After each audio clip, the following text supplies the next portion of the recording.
I have always been the protective older sister. Growing up in Connecticut, I made sure my younger sister Sophia never faced any real consequences for her actions. She was the golden child with her stunning blonde hair and charming smile, while I was the responsible one who cleaned up her messes. At 28, I thought our biggest challenge was planning her perfect wedding to Marcus, a successful tech CEO who worshipped the ground she walked on. My boyfriend Tyler and I had been together for 2 years, and everything seemed to be falling into place. But sometimes the people closest to us hide the darkest secrets that can shatter everything we believe in. Before I dive into this story, I would love to know where you are watching from. Please drop your location in the comments below, and do not forget to hit that like button and subscribe for more real family drama that will leave you absolutely speechless. Trust me, what I am about to share will completely shock you and make you question everything about loyalty and betrayal. Growing up in our middle-class family outside Hartford, Connecticut, I learned early that Sophia and I lived by different rules. Our father worked as a mechanical engineer for a manufacturing company, putting in long hours to provide stability for our family. Our mother taught elementary school and had endless patience for her students, but when it came to Sophia, that patience seemed infinite. From childhood, Sophia possessed an undeniable magnetism that drew people to her like moths to a flame. Her emerald green eyes sparkled with mischief, and her laugh could light up any room she entered. I, on the other hand, became the reliable daughter who never caused problems. While Sophia charmed her way out of trouble with batting eyelashes and crocodile tears, I earned praise through good grades and responsible behavior.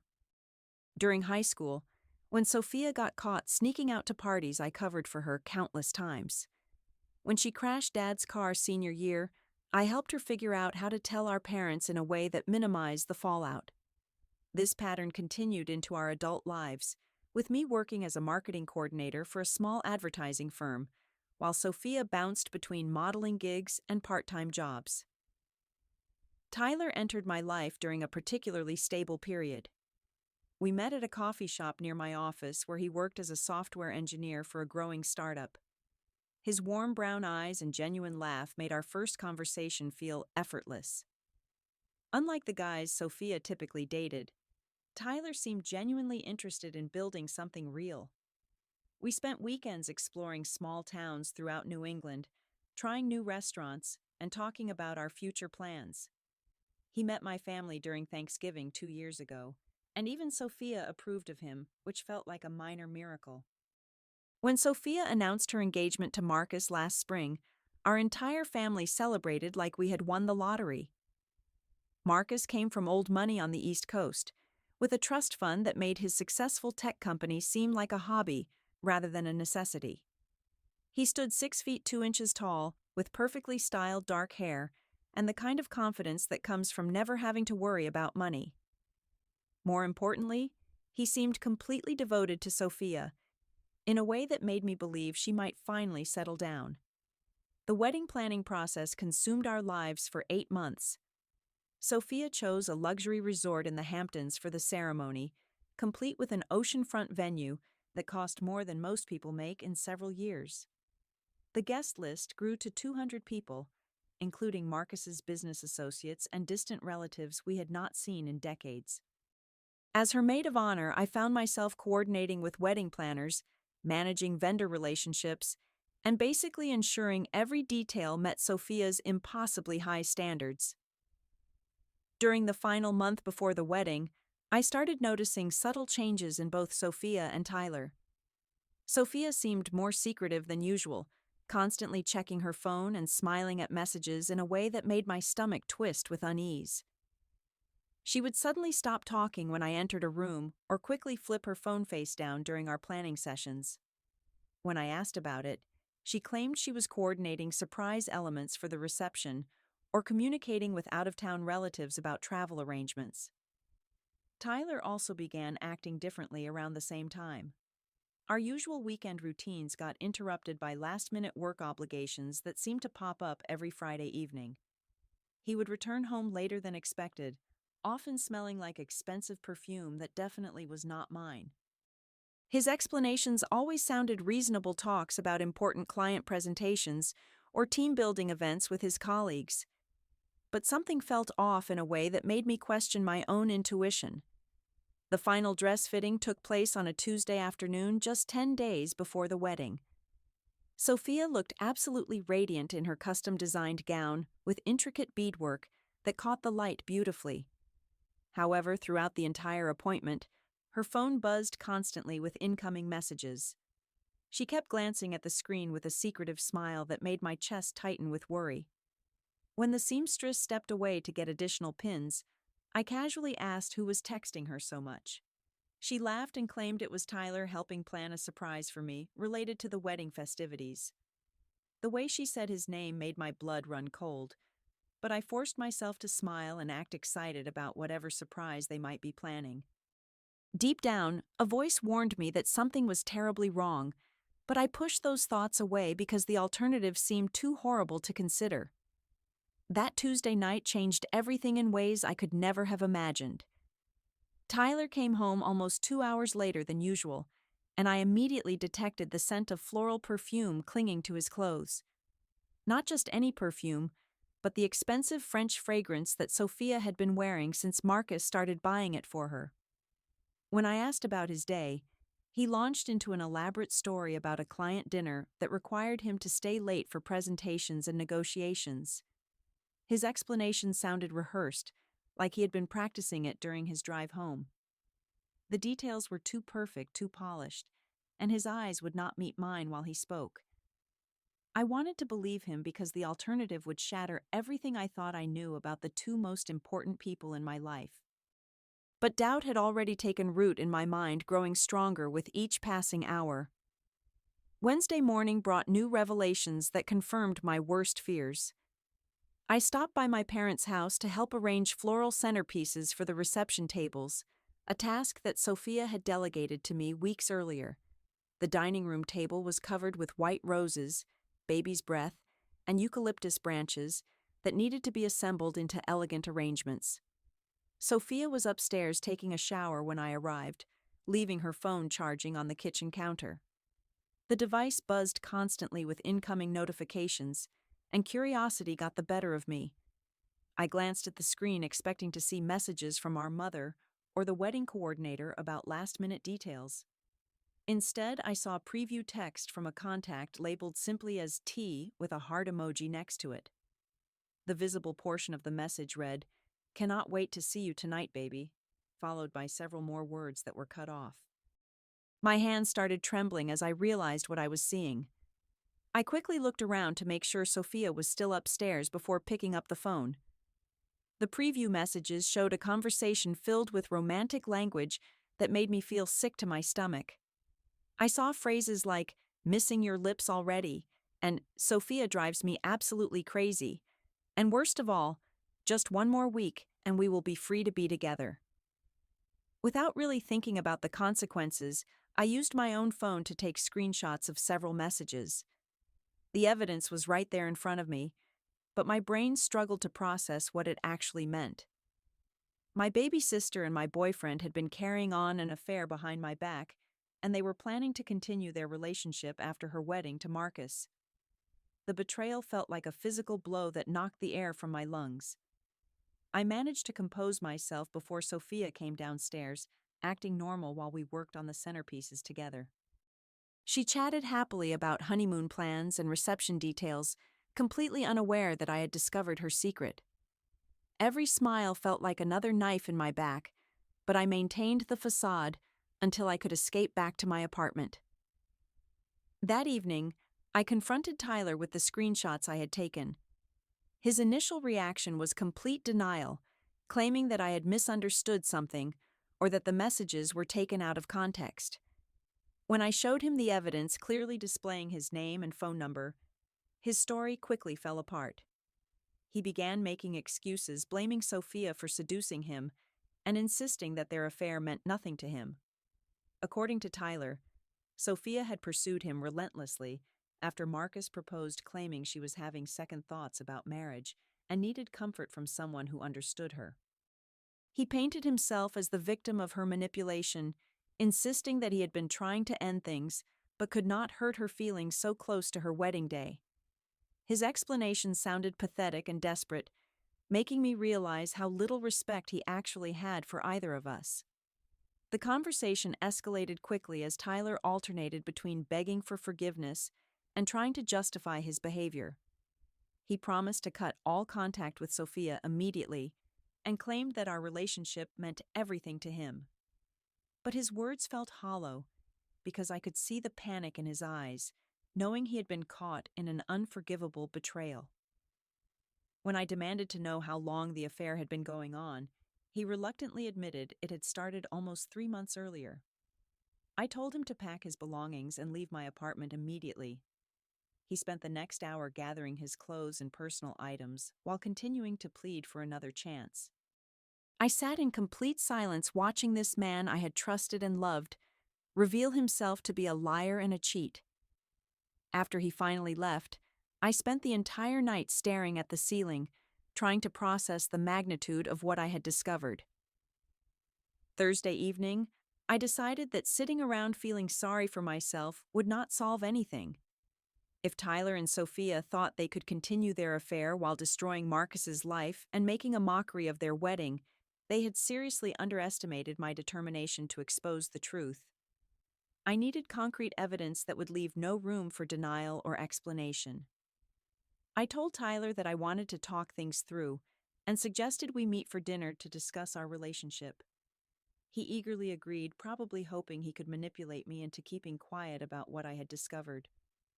Instead of meeting him, I followed him from his new temporary apartment to see where he would actually go. My suspicions proved correct when he drove directly to an upscale restaurant downtown where Sophia was waiting for him.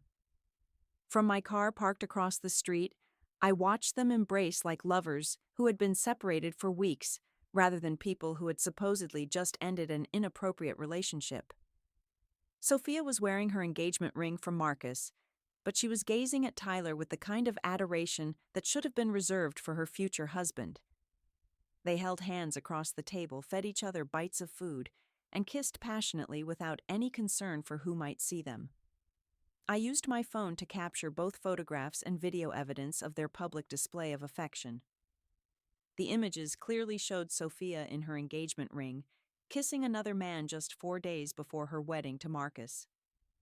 Tyler's face was clearly visible in every shot, eliminating any possibility that this could be explained as a case of mistaken identity or misunderstanding. Driving home that night, I made the decision that would change all of our lives forever. Marcus deserved to know the truth about the woman he was about to marry, regardless of how much pain it would cause, or how many people would be hurt by the revelation. The wedding was scheduled for Sunday, giving me only 3 days to figure out how to handle this situation appropriately. Friday morning arrived with crystalline clarity about what needed to happen next. Marcus had a right to know the truth before legally binding himself to someone who had been betraying him for months. I called him under the pretense of needing to coordinate some final wedding details, suggesting we meet at a quiet coffee shop away from both families and wedding vendors. Marcus arrived looking excited and slightly nervous about the upcoming ceremony, chattering enthusiastically about their honeymoon plans and how perfect everything was going to be. His genuine happiness made what I was about to do exponentially more difficult, but his trust in Sophia also made it absolutely necessary. He deserved better than spending his life with someone who could betray him so callously. I struggled with how to begin such a devastating conversation. There seemed to be no gentle way to destroy someone's entire understanding of their relationship and future. Finally, I simply pulled out my phone and showed him the screenshots of the text messages between Tyler and Sophia. His initial reaction was complete disbelief, suggesting that perhaps the messages had been taken out of context or that there was some reasonable explanation. When I showed him the photographs and videos from their dinner date, his face went completely pale. He stared at the images for several long minutes, studying every detail, as if hoping they might somehow be fake or doctored. The evidence was too clear and extensive to dismiss, showing Sophia engaged in obviously romantic behavior with my boyfriend, while wearing the engagement ring Marcus had given her. Marcus asked me to send him copies of all the evidence, which I did immediately. Then he sat in complete silence for almost 10 minutes, processing the magnitude of what he had learned. When he finally spoke, his voice was barely above a whisper as he thanked me for telling him the truth. He promised to handle the situation appropriately, but asked me not to mention our conversation to anyone else until after he had decided how to proceed. I agreed to his request, though I warned him that Tyler and Sophia were planning to continue their relationship after the wedding. This seemed to be the detail that affected him most deeply, realizing that their affair was not just a temporary lapse in judgment, but an ongoing betrayal that would have continued indefinitely. He left the coffee shop looking like a man who had just received devastating medical news. Friday and Saturday passed in eerie silence from Marcus, which was completely out of character for someone who usually called or texted Sophia multiple times throughout each day. She began panicking by Saturday afternoon, calling me repeatedly to ask if I had said anything to upset her fiancé, or if I knew why he was acting so distant and strange. I played innocent, suggesting that perhaps he was just nervous about the wedding or stressed about work obligations. Internally, I felt a strange satisfaction watching her anxiety grow as she realized something had shifted in her carefully constructed web of lies. She kept asking specific questions about my conversations with Marcus, obviously trying to determine if her secret had been exposed. Tyler also began bombarding me with calls and text messages, alternating between apologies and threats. He warned me that if I tried to sabotage Sophia's wedding out of jealousy, he would tell everyone that I was a bitter older sister who could not stand to see her successful and beautiful sibling happy. His messages revealed the depth of his delusion, as he seemed to genuinely believe that exposing their affair was somehow unfair or vindictive rather than simply truthful. I blocked his number and focused on maintaining my composure through the final wedding preparations. Extended family members arrived from across the country, and the resort buzzed with activity as vendors completed their setups for Sunday's ceremony. I had to act normal and supportive while knowing that everything was about to explode in spectacular fashion. Marcus appeared calm and composed throughout the rehearsal dinner on Saturday night, though I noticed that his smiles seemed forced and his jaw remained tightly clenched whenever he looked at Sophia. She was radiant and completely oblivious to the storm that was brewing, chatting happily with guests about their future plans and how perfect everything was going to be. Sunday morning brought absolutely gorgeous weather for the outdoor ceremony. The resort staff had transformed the oceanfront lawn into a fairy tale setting, with white chairs arranged in perfect rows, an elaborate floral arch framing the altar, and elegant decorations that had cost Marcus's family a small fortune. 200 guests began arriving in their finest attire, ready to celebrate what they believed would be the beginning of a beautiful marriage. As the maid of honor, I helped Sophia get ready in the bridal suite, watching her transform into an absolutely stunning bride. Her wedding dress was a work of art custom designed with thousands of tiny crystals that sparkled in the morning sunlight. She was glowing with happiness and excitement, completely confident that her perfect day would go exactly as planned. During the final preparations, Marcus's best friend David approached me with a serious expression that made my stomach drop. He quietly informed me that Marcus had shared everything with his groomsmen the night before, and they were all prepared to support him through what was about to happen. Apparently, Marcus had decided that the wedding ceremony would be the perfect venue for revealing Sophia's betrayal to everyone who needed to know the truth. I felt a mixture of nervousness and anticipation as the ceremony time approached. Tyler was present as my +1, having confirmed his attendance weeks earlier, before our relationship imploded. He kept trying to catch my eye and mouth apologies, but I ignored him completely. Sophia had no idea that her carefully constructed world was about to come crashing down in front of everyone she had ever cared about impressing. The processional music began, and I walked down the aisle ahead of Sophia, taking my place at the altar next to where she would soon be standing. Marcus looked handsome and composed in his perfectly tailored tuxedo, though I could see the tension in his shoulders and the determination in his eyes. The guests rose to their feet as the bridal march began, and Sophia appeared at the back of the aisle, looking like something out of a fairy tale. The ceremony began exactly as planned, with Sophia practically floating down the aisle on our father's arm, while 200 guests stood in admiration of her beauty and elegance.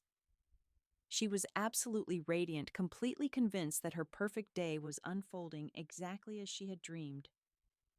Marcus stood waiting at the altar with what appeared to be a loving smile, though I could see the steel in his eyes that suggested something entirely different was about to happen. The officiant began with traditional opening remarks about love commitment and the sacred bonds of marriage. Everything proceeded normally through the first several minutes, with readings from Marcus's cousin and a beautiful musical selection performed by Sophia's college roommate. The guests were completely relaxed and enjoying what they believed would be a standard wedding ceremony. When the officiant reached the section about personal vows, Marcus stepped forward with what appeared to be prepared remarks. He began speaking eloquently about honesty, faithfulness, and the importance of trust in any successful marriage. His words were beautiful and seemed heartfelt, causing several guests to wipe away tears as he described the qualities he valued most in a life partner. Then everything changed in an instant. When the officiant asked if anyone had reasons why this couple should not be wed, Marcus raised his hand and announced that he actually had something important to share with everyone present. The guests looked confused, but remained politely attentive, assuming this was some sort of planned surprise or additional romantic gesture. Marcus reached into his jacket pocket and pulled out printed copies of the text message screenshots I had provided. In a clear, steady voice that carried across the entire ceremony site, he began reading selected portions of the romantic messages between Tyler and Sophia. The words, "Cannot wait to see you tonight, baby," and "Missing your lips already," rang out across the stunned crowd like gunshots. Gasps and shocked murmurs rippled through the assembled guests as they began to understand what they were hearing. Sophia's face drained of all color as she realized her secret affair was being exposed in the most public way possible. Tyler, who had been sitting near the back with other plus ones, began slowly moving toward the exit, as if hoping to escape before anyone noticed his presence. Marcus continued reading from the messages, including the devastating line about, "One more week, and we will be free to be together." He then announced to the entire gathering that he could not in good conscience marry someone who had been cheating on him with her own sister's boyfriend for the past 3 months. His voice remained remarkably steady and dignified throughout this devastating revelation. Chaos erupted instantly as the implications of Marcus's announcement sank in. Both families began shouting questions and accusations, while guests looked around in confusion and shock. Sophia collapsed into hysterical tears, attempting to deny everything while simultaneously begging Marcus for forgiveness. Our parents looked absolutely mortified, realizing that their daughter's betrayal was being exposed in front of 200 people. Tyler tried to make his escape, but was intercepted by several of Marcus's groomsmen who had clearly been prepared for this moment. They escorted him firmly but politely away from the ceremony site, while he protested his innocence and tried to shift blame back onto Sophia for supposedly seducing him. His pathetic attempts at explanation only made the situation more humiliating for everyone involved. Marcus walked away from the altar with remarkable composure, followed by his groomsmen who formed a protective barrier around him. He had achieved exactly what he intended, exposing the truth in a way that ensured everyone would know exactly why the marriage could not proceed. The dignity he maintained throughout this devastating moment only highlighted how much better he deserved than what Sophia had given him. The aftermath was swift and brutal. Hotel staff began dismantling the reception decorations, while guests slowly departed in shocked silence.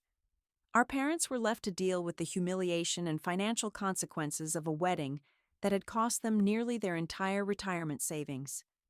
The elaborate reception dinner for 200 people was canceled, leaving behind only empty tables and wilted flowers as symbols of broken promises. I found myself in the strange position of comforting Sophia, despite knowing she had brought this situation entirely upon herself. She cried uncontrollably while admitting to everything Marcus had revealed, begging me to somehow fix the disaster she had created. But there was no going back from such a public and complete exposure of her betrayal. 2 months later, the dust had finally settled enough for me to gain some perspective on everything that had happened. Sophia entered therapy to address what our family had finally recognized as a pattern of selfish and destructive behavior that had been enabled for far too long. Her relationship with our parents became strained as they struggled to reconcile their image of their perfect daughter with the reality of her actions. Tyler moved to a different city shortly after the wedding disaster, apparently unable to handle the social consequences of his behavior within our community. He lost several mutual friends who were disgusted by his role in betraying both Marcus and me. I heard through mutual acquaintances that he struggled to maintain relationships afterward, with his reputation for dishonesty preceding him wherever he went.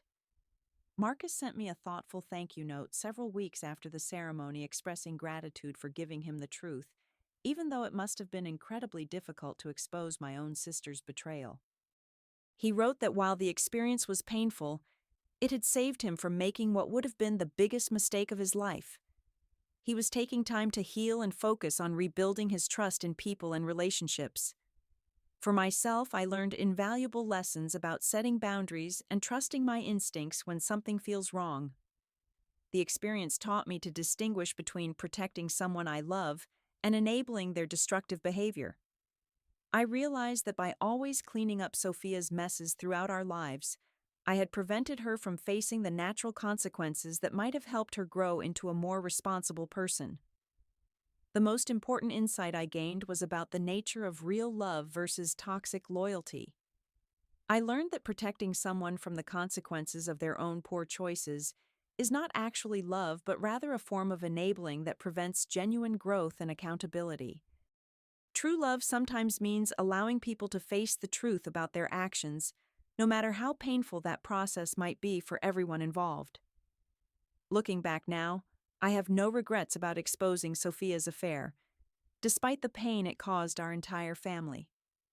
Marcus deserved to know the truth before making a lifetime commitment to someone who was actively betraying him. The short-term consequences were devastating, but the long-term result was that everyone involved was freed from a situation built on lies and deception. I learned that day that protecting someone from their mistakes is not love, it is enabling. Real love sometimes means letting people face the truth no matter how much it hurts. Have you ever been in a situation where you had to choose between family loyalty and doing the right thing? How would you have handled discovering such a devastating betrayal so close to a major life event?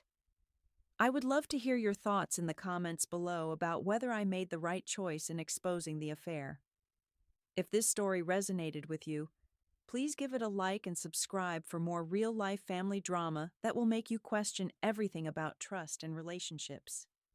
Share this with someone who needs to hear about the importance of standing up for truth even when it is incredibly difficult. Thank you for listening to my story, and remember that sometimes the most loving thing you can do is refuse to participate in someone else's lies. I wish you all the courage to choose truth over comfort in your own relationship